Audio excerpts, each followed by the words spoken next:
part 2 of this mad ass hot rod. Right, the good news is that I've found a way of working it, and the reason why I've stripped the actual gearbox down is I've found a fault. A few other things that I'm not happy with, like how can I explain it?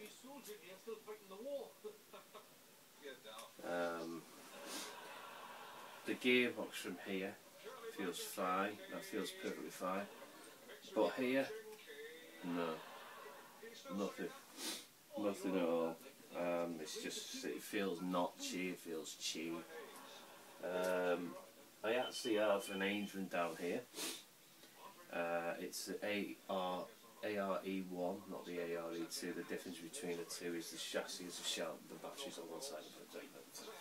You don't know that crap. So the problem we got now is the gearbox is shit. Exactly. I don't like the way it feels. It's not.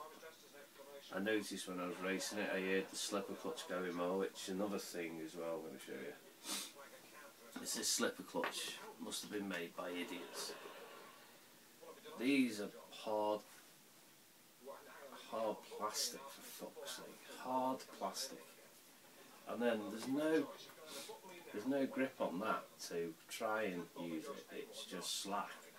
And to make it worse, when I actually did strip it down, this was wet with grease. There was actually grease in it.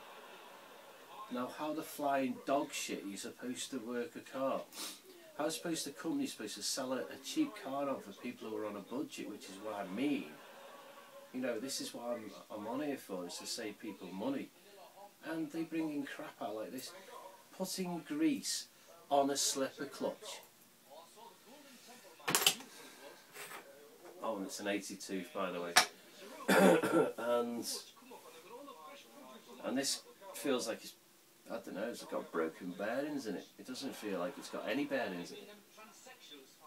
When I used to work selling these and buying and selling them, I actually had a few in with the same gearbox. I think it was a Macnum. I think it was another one. I think England still has it, and they mentioned it. They still got buggies, and these were good competition buggies. But Ansmann, if there's any reps out there with any sense of fucking being inside you, what the fuck are you playing at? You know, Maverick's another one. I've had to rebuild the whole gearbox to make it look like a frigging car, and it handles well. And the person who used to have it, Stray 66, is a made up. But this feels like shit. It is complete shit. So what I'm going to do is I'm going to try and mod a new gearbox onto it. It fits on the auxiliary one. What I'm most probably do is set the gearbox at the other one, have a little look around. But I know it's 4-wheel drive, so yeah, see what we can do. But next time I do the next video, I'll show you what it's like in here and what I've got to do. And I've just built it, but if there is like a bearing down in there, I'm going to have to leave it off the road for a while and just concentrate on using the other ones, because it's quite a good car. And I was actually thinking, I know Dan won't be bothered, or Jane, but I might auction it off for a charity up here called Cardiac Risk in the Young for children with cardiomyopathy, and the money can give towards like a monitor or something. But I might just sell it on, I don't know yet, because this diff is bad. It literally doesn't feel like it's been, it actually feels like it's been built wrong. But let's have a look on the second video and see what we can do. See you later. Right, welcome back. Well, what I did, I've stripped the gearbox down, and the problem is the diff. I'm going to show you why this is a problem now. If you just bear with me. I don't know if you can see that, but where these little bearings sit inside, it's a square hole. So theoretically, a square hole with a round sphere in is gonna do that. So what I've got to do now is make them more round and put the bearing in, because when the bearing sits in there, it's actually quite rubbish.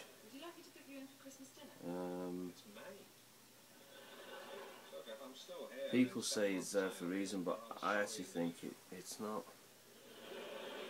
They don't sit in there properly at all.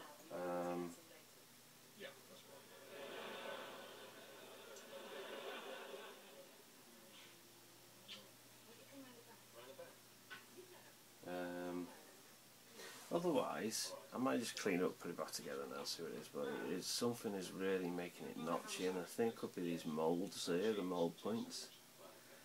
So I'm gonna give it a bit of a run over with the Dremel, I think, and it's definitely something that actually feels like that now. Actually, it's like a little metal, not a metal, mould end in there.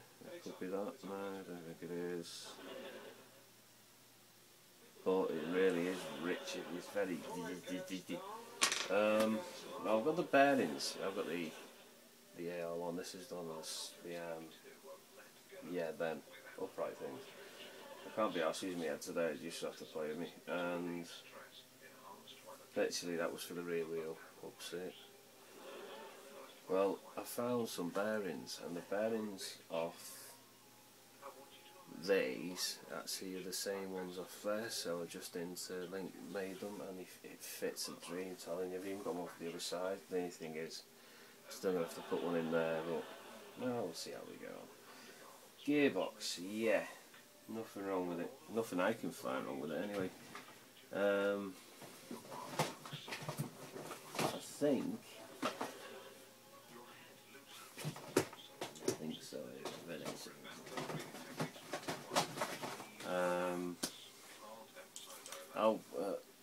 I mean this as well. All these scoobly. People don't like this stuff. Some people are sceptical about it, but I use it on everything because it actually cleans, and I can then see the best thing about this is it's got no metal parts, so that's going to make it sound like shit and go like shit. So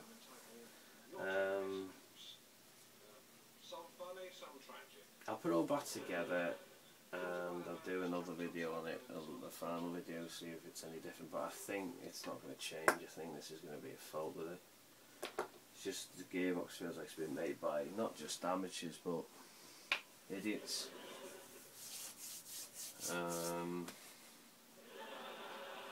Literally, I might build it a bit backwards, you know, what am I doing? Put that in there like that, and then what I'm going to do is what I don't like as well, it feels a bit weird. Oh yeah, that way, that's better.